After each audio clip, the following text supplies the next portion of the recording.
بسم اللہ الرحمن الرحیم الصلاۃ والسلام علیک یا رسول اللہ وعلی آلک و صحابک یا حبیب اللہ الصلاۃ والسلام علیک یا نبی اللہ وعلی آلک و صحابک یا نور اللہ۔ کھانے پینے یا ہم بستری کرنے سے روزہ جاتا رہتا ہے جبکہ روزہ دار ہونا یاد ہو۔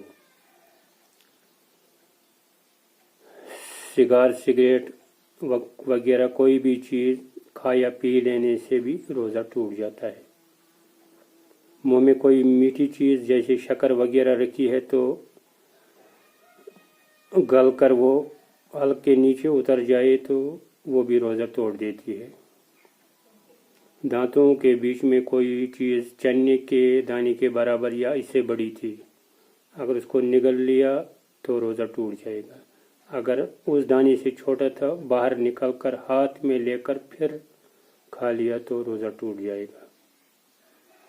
دانتوں وغیرہ سے خون نکلا اور خون تھوک پہ غالب تھا تو خون حلق کے نیچے اترا اور محسوس ہوا کہ خون کا اثر زیادہ ہے تو وضو بھی توڑ دیتا ہے اور روزہ بھی توڑ دیتا ہے۔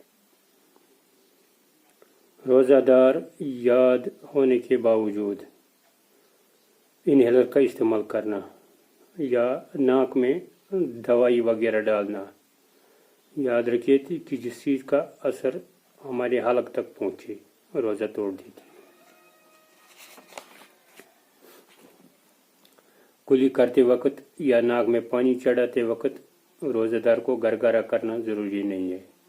اگر گرگرا کرتے وقت یا کلی کرتے وقت پانی دماغ کے اندر چلا گیا تو روزہ ٹوٹ جائے گا، مگر روزہ دار ہونا یاد ہو۔ سوتے میں نیند کی حالت میں پانی پی لیا، کچھ کھا لیا یا منہ کھلا تھا، پانی کا قطرہ یا بارش وغیرہ منہ میں چلا گیا اور نیچے اتر گیا تو روزہ ٹوٹ گیا۔ دوسرے کا تھوک نگل لیا یا اپنا ہی تھوک ہاتھ میں لے کر نگل لیا تو روزہ جاتا رہا۔ تھوک اور بلغم سے روزہ نہیں ٹوٹتا ہے، اگر ہاتھ میں نکالیں گے تو پھر کھا لیں گے اس کو تو روزہ ٹوٹ جائے گا۔ اسی طرح بلغم جتنا بھی آئے گا باہر نہیں نکالنا ہے، ایسے میں اگر پھینک نہیں سکتے تو واپس بھی نکل سکتے ہیں تو وہ روزہ نہیں توڑے گا۔ منہ میں رنگین ڈور دھاگا وغیرہ رکھا جس سے تھوک رنگین ہو گیا، پھر وہی رنگین تھوک نکل گئی تو روزہ جاتا رہا۔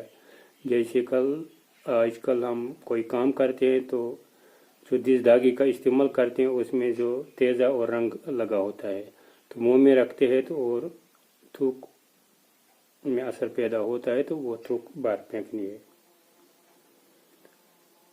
آنسو منہ میں چلا گیا اور آپ اس سے نگل گئے، اگر قطرہ 2 قطرہ ہے تو روزہ نہ گیا، اور اگر زیادہ تھا تو اس کی نمکینی پورے منہ میں محسوس ہوتی تو جاتا رہا۔ پسینے کا بھی یہی حکم ہے۔ روزے میں کائی ہونا، بعض اوقات جب روزے میں کائی ہو جاتی ہے، الٹی ہو جاتی ہے تو لوگ پریشان ہو جاتے ہیں، بلکہ بعض تو سمجھتے ہیں کہ روزہ میں خود بخود کائی ہو جانے سے بھی روزہ ٹوٹ جاتا ہے، حالانکہ ایسا غلط ہے۔ اگر الٹی خود بخود ہو جائے، جتنی بھی ہو جائے، اگر بالٹی بھر بھی ہو جائے تو روزہ نہیں توڑ دے گی۔ اگر جان بوجھ کر الٹی کرے گا کوئی تو اس کی روزہ ٹوٹ جاتا ہے۔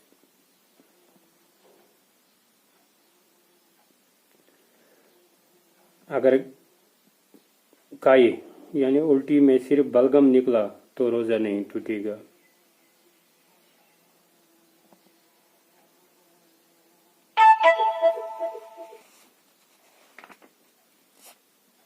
اسی طریقے سے ٹوتھ پیسٹ کا استعمال کرنا، ٹوتھ پیسٹ کا استعمال جب ہم کرتے ہیں تو پیسٹ جو ہوتا ہے تو اس میں مکسنگ ہوتی ہے تو اس کا اثر اگر ہمارے حلق تک چلا جائے، گلے تک چلا جائے تو وہ بھی روزہ توڑ دیتی ہے۔